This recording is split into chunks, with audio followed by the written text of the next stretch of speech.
Это дерево генеалогическое, родовое.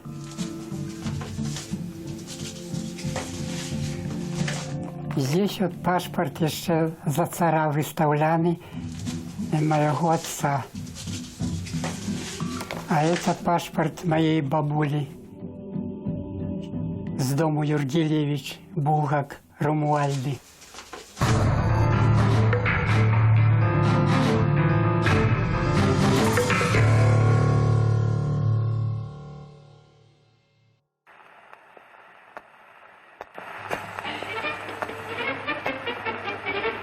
Первый паспорт я получал в Гданьске, когда жил, в 1953 году. Приехал с Польши после смерти Сталина в 1956 году на время отдыхать на родину. Пожил здесь 2 месяца и попросил на постоянное жительство в Советском Союзе. Мне предлагали в Барановичах, чтобы я принял гражданство СССР, я все время отказывался и должен был дальше сдавать анкеты на продление вида на жительство. У пачатку траўня 1927 года у вёсцы Дубчаны гміны Тарнова-Ліцкага павету Стэфанія Круглая збірала мужа ў далёкі шлях. Баляслаў развітаўся з дзецьмі і асцярожна склаў у кішэню дакументы, чыгуначны білет да італьянскага трыесту і навюткі польскі замежны пашпарт. Гэтая зямля пакуль не належала Круглым. Але Стэфанія спадзявалася, што калі пачне хадзіць іхнае трэцяе, пакуль яшчэ ненароджанае дзіця, Баляслаў вернецца з далёкай Аргентыны з прыстойнай сумай грошай. Яны выкупяць 5-6 гектараў зямлі, што прылягае да хаты, і зажывуць шчаслівым заможным жыццём. Запаветная віза ў замежным пашпарце давала свабоду і надзею на будучыню. Пашпарт – дакумент для засведчання асобы і права яго прад'яўніка на адлучку з месца сталага жыхарства. Пашпартная сістэма – інструмент уздзеяння ў паліцэйскай дзяржаве. Савецкае права не ведае пашпартнай сістэмы. Малая савецкая энцыклапедыя 1930 года, артыкул «Пашпарт». У 1903 годзе ў расійскай імперыі, куды ўваходзілі ў той час і беларускія землі, была выдадзеная устава аб пашпартах. Згодна з гэтым дакументам пашпарт выдавалі не ўсім, а толькі працаўнікам фабрык, заводаў, а таксама горных і мануфактурных промыслаў, якія падлягалі нагляду. Усе іншыя саслоўі атрымлівалі пашпарт толькі пры выездзе за межы Расіі. Карысталіся гэтым правам пераважна дваране, радзей, чыноўнікі і разначынцы. У Расійскай імперыі дзейнічаў свой парадак атрымання грамадзянства і атрымання пашпартоў. В асноўным выдаваліся пашпарты грамадзян Расійскай Федэрацыі мужчынскаму насельніцтву. Жанчыны не атрымоўвалі пашпарты. Хутчэй за ўсё, жанчын упісвалі ў пашпарты мужэй. Таксама дзяцей упісвалі ў пашпарты мужчынскага насельніцтва. Просты чалавек у Расіі і не марыў пра падарожжы. Выключэнне складалі жыхары так званых заходніх губерняў, былой Рэчы Паспалітай.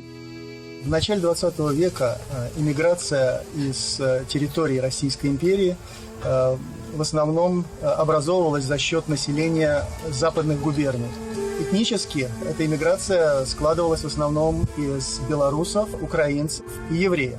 Это были очень трудоспособные, трудолюбивые люди, которые отсюда уезжали. Уезжали просто потому, что реализовать себя на этих землях в условиях Российской империи было невозможно. Так званыя мытныя пашпарты выдаваліся тым, хто жыў уздоўж заходняй мяжы Расіі. Усё астатняе насельніцтва расійскай глыбінькі пра пашпарты нават не марыла. У 1914 годзе пачалася Першая сусветная вайна. У заходніх губернях абвясцілі ўсеагульную мабілізацыю. Беларусы і украінцы папоўнілі шэрагі расійскай арміі. Іхныя сем'і былі вымушаныя пакінуць дамы і рушыць у глыб Расіі. Тады вось царская адміністрацыя і царскія ўлады прынялі рашэнне ўжываць тактыку выпаленай зямлі. Это значыць цалкам высяляць усё насельніцтва, якое знаходзілася на тэрыторыі паўночна-ўсходняй губерніі. Гэта менавіта мы кажам пра Беларусь. А тое, што вось заставалася, гэта ўсё знішчалася. Больш таго, знішчаліся не толькі прадпрыемствы нейкія, ці там склады, ці гэтак далей, знішчаліся вёскі. На акупаванай тэрыторыі, дзе мала каму ўдалося застацца, германскія ўлады правялі пашпартызацыю насельніцтва і выдалі нямецкія пашпарты з фотаздымкамі. Стоило это дорого, поэтому экономить нужно было. Люди приходили, рассаживались в ряд, делали семейную фотографию, и чтобы с одного не делать два негатива, а один негатив, делался отпечаток один, другой, и вот с одного из отпечатков просто для паспорта вы нарезали как вот эти вот фотографии. Затем вклеивали в паспорт. Завершалась эта процедура оформления паспорта подписью Войта и отпечатком пальца. Калі адбылася акупацыя заходнебеларускіх тэрыторый падчас Першай сусветнай вайны кайзераўскімі войскамі, значная колькасць жанчын, жаночага насельніцтва, якое засталося на тэрыторыі Заходняй Беларусі, вось гэтыя людзі атрымалі пашпарты, і вось тут сапраўды з'явілася нейкая такая была паказана дэмакратычнасць з боку немцаў. Яны выдавалі ўсім пашпарты мужчынам і жанчынам. Аднак адчуць сябе грамадзянамі кайзераўскай Германіі беларусы не паспелі. Руская рэвалюцыя 1917 года зблытала планы манархаў аб перакройванні межаў. Да ўлады прыйшлі бальшавікі. А галоўны ідэолаг партыі рабочых і сялянаў Владзімір Ленін асудзіў пашпартную сістэму яшчэ ў 1903 годзе. Пра гэта ён пісаў у сваім артыкуле «Да вясковай беднаты». Сацыял-дэмакраты патрабуюць для народу поўнай свабоды перамяшчэння. Гэта значыць, каб у Расіі былі знішчаныя пашпарты, каб ніводзін ураднік, ніводзін земскі начальнік не смеў перашкаджаць ніякаму селяніну сяліцца і працаваць, дзе яму захочацца. Пакуль беларусы раздумывалі, куды прыхаваць нямецкія пашпарты, якія зрабіліся непатрэбнымі, у Расіі ўжо ішла грамадзянская вайна. Пачалося вялікае перасяленне народу. Бежанцы з паўночна-заходніх губерняў імкнуліся вярнуцца дамоў. А з былых расійскіх партоў адплывалі параходы, бітма набітыя буржуазным элементам, тымі, хто ўцякаў Еўропу ад савецкай улады. Сфарміравалася ідэя пра тое, што расійская імперыя з'яўляецца лепшай краінай на свеце. А вось тое, што на захадзе, і ў Еўропе, і ў Амерыкі, гэта ўсё альбо прагнілы захад, альбо проста людзі, якія не маюць ні сваёй культуры, не маюць ні сваёй мінуўшчыны, ні гісторыі. Тады вось напярэдадні 1913 год невялікі адсотак грамадзян расійскай імперыі ездзіла ў Еўропу. Яны проста не ведалі, як людзі там жывуць. Ёсць сведкі пра тое, напрыклад, што калі расійскія жаўнеры перайшлі мяжу ў ўсходняй Прусіі, яны проста для іх быў сапраўдны культурны шок, калі яны ўбачылі нямецкія дамы, калі яны ўбачылі парадак, прыгожыя дарогі, іншую ежу. Для іх гэта быў сапраўдны вось такі выклік, можна сказаць. Да гэтага моманту расіяне сабе жылі ў сваёй вёсцы, у сваёй культуры. Вялікую роль адыгрывала, безумоўна, праваслаўе, якое таксама даказвала нейкую такую значную галоўную ролю рускасці ў гісторыі. І вось гэта такі ідэалагічны момант, ён уплываў на фарміраванне светапогляда звычайных жыхароў расійскіх тэрыторый. Яны лічылі, што гэтая земля, яна абраная Богам, а тыя землі гэта альбо супастаты, альбо людзі, якія проста не маюць ніякай культуры, не маюць ніякай гісторыі. Гэта было тады сфарміравана. Гэта фарміравалася за часоў Вялікай Савецкай імперыі, Савецкага Саюзу. І гэта, на жаль, захавалася і зараз. На еўрапейскай палітычнай мапе тым часам адбываліся значныя змены. Месца імперыяў, якія разваліліся ў выніку Першай сусветнай вайны, займалі нацыянальныя дзяржавы. Аднаўлялася, праўда, не ў ранейшых межах і Рэч Паспалітая. У саветах панавала бяспашпартная анархія. А заходнім беларусам зноў давялося паклапаціцца пра атрыманне пашпарта, гэтым разам з белым арлом на вокладцы. У лістападзе 1918 года адбылося абвяшчэнне незалежнасці другой рэчы паспалітай ці Польшы. Пілсудскі быў абраны начальнікам польскай дзяржавы. І, як мы ведаем, першыя гады польскай незалежнасці – гэта гады войн. Для палякаў, безумоўна, такім выклікам быў жнівень 1920 года, калі войскі Тухачэўскага стаялі пад Варшавай, але палякі здолелі адстаяць сваю незалежнасць і пагналі войскі Тухачэўскага далей на ўсход.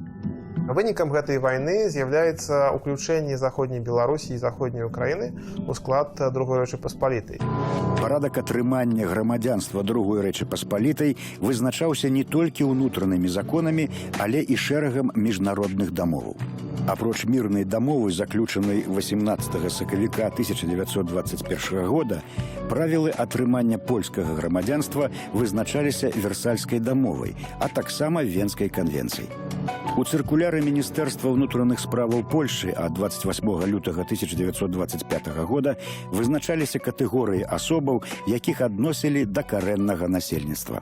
Польская власть, она с подозрением относилась к православному населению, в котором вполне справедливо она обнаруживала и сочувствие соседям из Восточной Беларуси. Моя семья были все православные. Поскольку мой прапрадед был войтом в Косовском повете, ему было честно предложено поменять вероисповедание. Он сказал: я просто устал от этой службы, я подаю в отставку. Он ушел. На получении паспорта это никак не отразилось, но, в общем-то, он все равно чувствовал, что он не поляк. И ему часто давали это почувствовать. Аднак была ў другой рэчы паспалітай і прывілеяваная катэгорыя беларусаў. Тыя, хто змагаўся ў складзе войска польскага з арміяй Тухачэўскага, грамадзянства атрымлівалі аўтаматычна. Баляслаў Круглы атрымаў польскі пашпарт без усялякіх праблемаў. Ён нарадзіўся ў вёсцы Дубчаны гміны Тарнова Лідскага павету на Наваградшыне. Пасля 1921 года гэтыя тэрыторыі ўвайшлі ў склад другой рэчы паспалітай. Апроч гэтага, ён удзельнічаў у баях з арміяй Тухачэўскага ў 1920-м, абараняў Варшаву ад наступу саветаў. Але зямлі ў маладой сям'і Круглых не было. А за выкуп кожнага гектара ў пана трэба было заплаціць 1000 злотых. Баляслаў вырашыў адправіцца на заробкі за мяжу. Можна было паехаць у Эстонію або Латвію, але ў тыя гады беларусы часцей за ўсё выбіралі Аргентыну.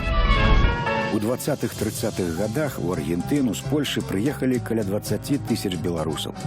Часцей за ўсё яны рабіліся фермерамі, чакарэра. Але шмат хто адпраўляўся на нафтаздабываючыя прадпрыемствы ў Камадора Рывадавіі або сядаў у буйных гарадах, асабліва ў Буэнас-Айресе.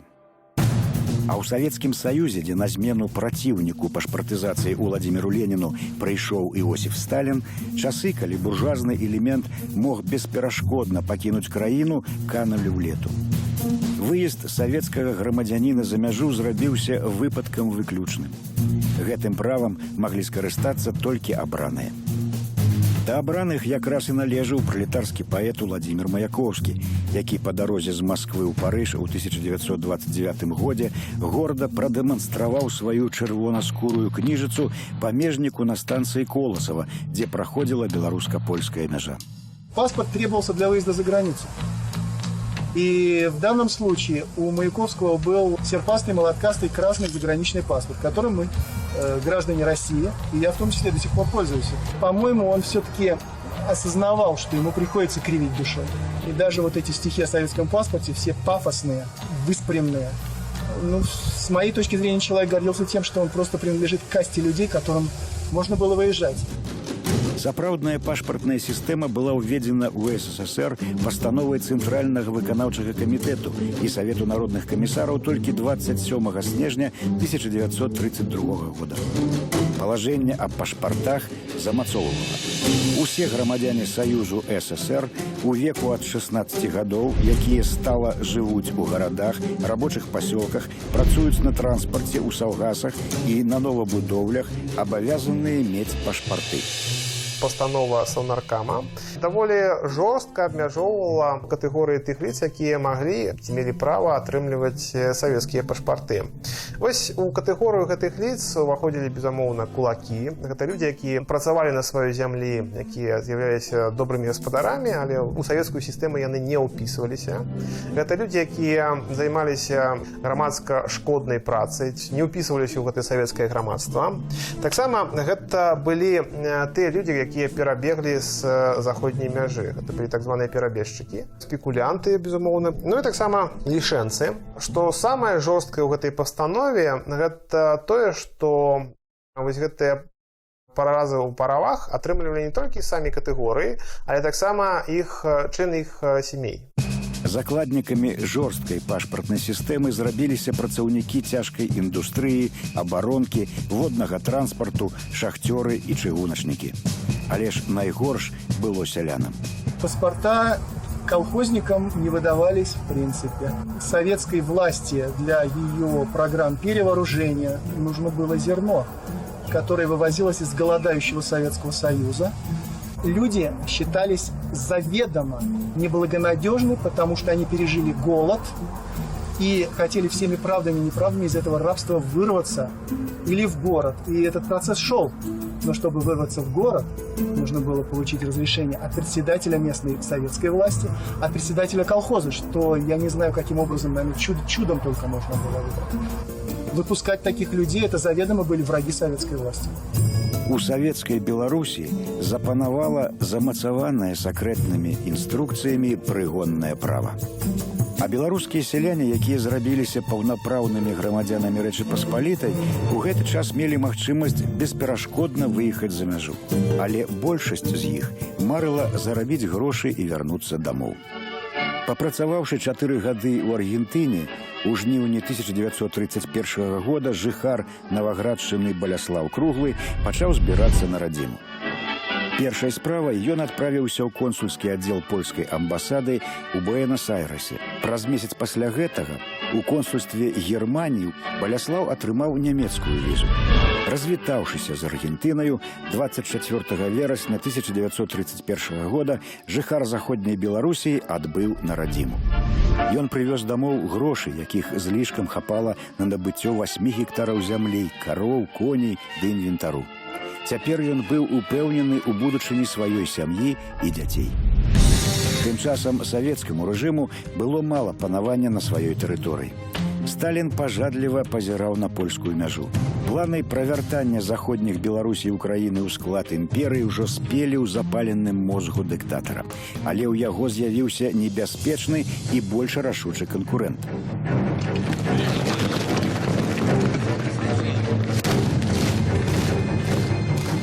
1 верасня 1939 года вайну распачаў не Сталін, а Гітлер.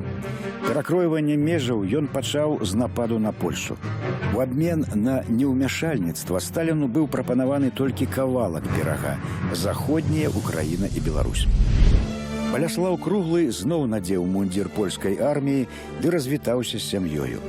Яго накіравалі на захад Польшы, у Модлінскую крэпасць пад камандаванне генерала Віктара Томі. Цытадэль у Модліне яшчэ супраціўлялася наступу частак вермахту, калі прыйшло паведамленне пра напад Савецкага Саюзу.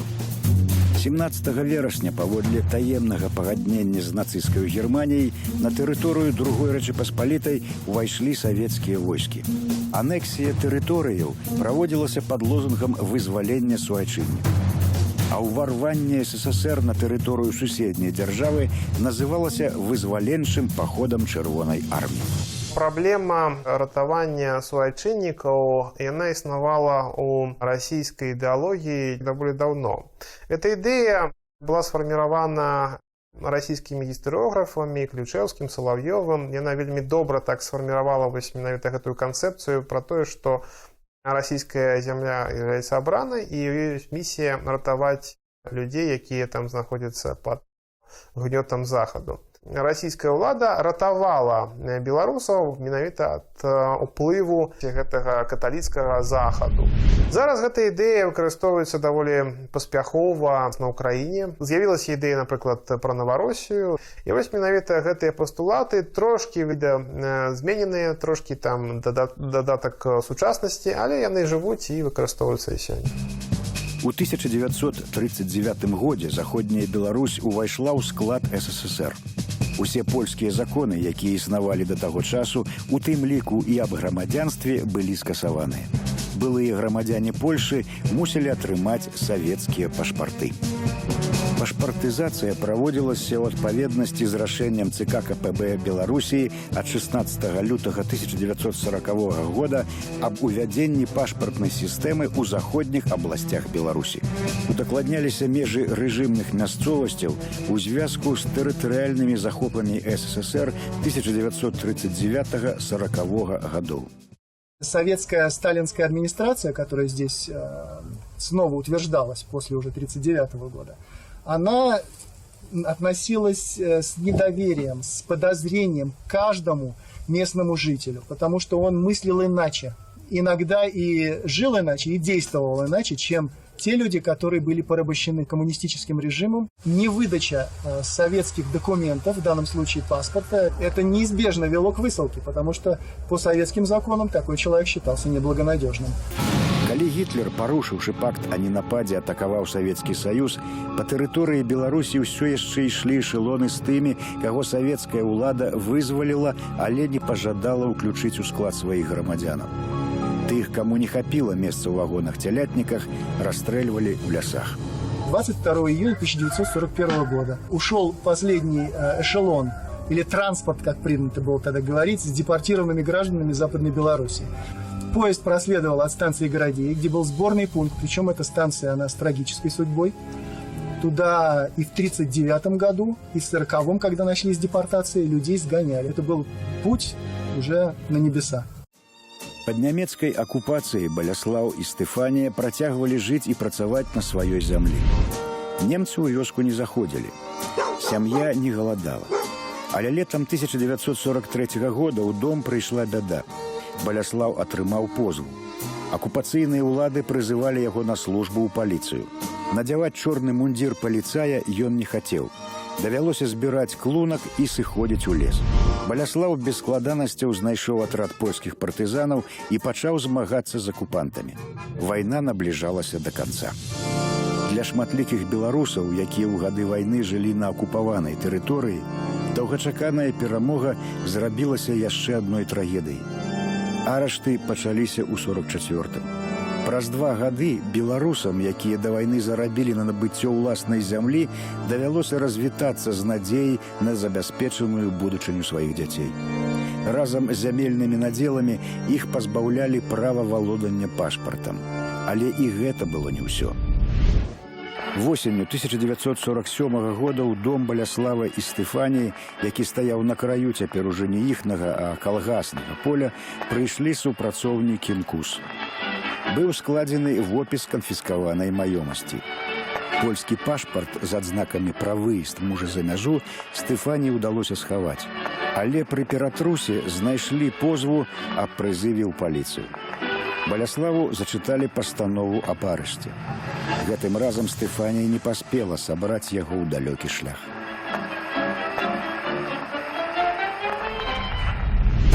3 сакавіка 1949 года Бюро Советаў міністраў СССР разглядзела праект новай пастановы аб пашпартнай сістэме ў СССР і пытанне аб увядзенні савецкага пашпарта новага ўзору. Распрацавала праект Міністэрства ўнутраных справаў на асабістае ўказанне ды ініцыятыву намесніка старшыні Саўміну СССР, чальца палітбюро ЦК ВКПБ Лаўрэнція Берии. У Берии в проекте было положение о том, что паспорта надо выдавать советские как городскому населению, так и сельскому. Но партийная власть, следуя своей стальной логике, совершенно четко отреагировала сразу же на это положение. Оно было снято. То есть это обсуждалось в кругах партийной иерархии и решили, что это положение вредное. И быть такого не должно. Пасля смерти Сталина ў кастрычніку 1953 года было прынятае яшчэ одно палажэнне о пашпартах. Не выдаваць пашпартоў асобам, якія вызваляюцца з месцаў зняволення і кіруюцца да ранейшага места жыхарства ў сельскія мясцовасці, сталыя жыхары якіх у адпаведнасці з пунктам Г артыкулу 2 і артыкулу 3 палажэння аб пашпартах пашпартоў мець не абавязаны. Адбыўшы 10гадовы тэрмін, Баляслаў Круглы быў вызвалены з лагеру на Рыльску ў верасні 1956 года. Яму дазволілі вярнуцца на радзіму у вёску Дубчаны Лідскага раёну. Але ад дому, якім ён пакінуў сям'ю, засталіся толькі пачарнелыя сцены. Пажар пачаўся ўночы. Калі збегліся суседзі, ахоплены полымем дах ужо праваліўся. Стэфанія і дзеці выбрацца з аганю не паспелі. Баляслаў не ведаў, як жыць далей. Свабода, якую яму нарэшце вярнула савецкая ўлада, была страшнейшаю за няволю гулагу. Толькі 28 жніўня 1974 года пастановай ЦК КПСС і Саўміну СССР было прынятае рашэнне, што пашпарт СССР абавязаныя мець усе савецкія грамадзяне, якія дасягнулі 16гадовага ўзросту.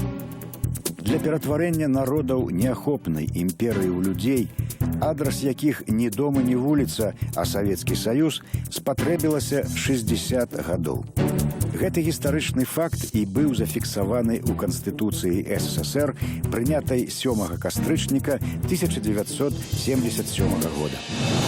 У СССР пабудаванае развітае сацыялістычнае грамадства. Гэта грамадства, у якім на аснове збліжэння ўсіх класаў і сацыяльных слаёў, роўнасці ўсіх нацыяў і народнасцяў, іх братэрскага супрацоўніцтва склалася новая гістарычная супольнасць – савецкі народ.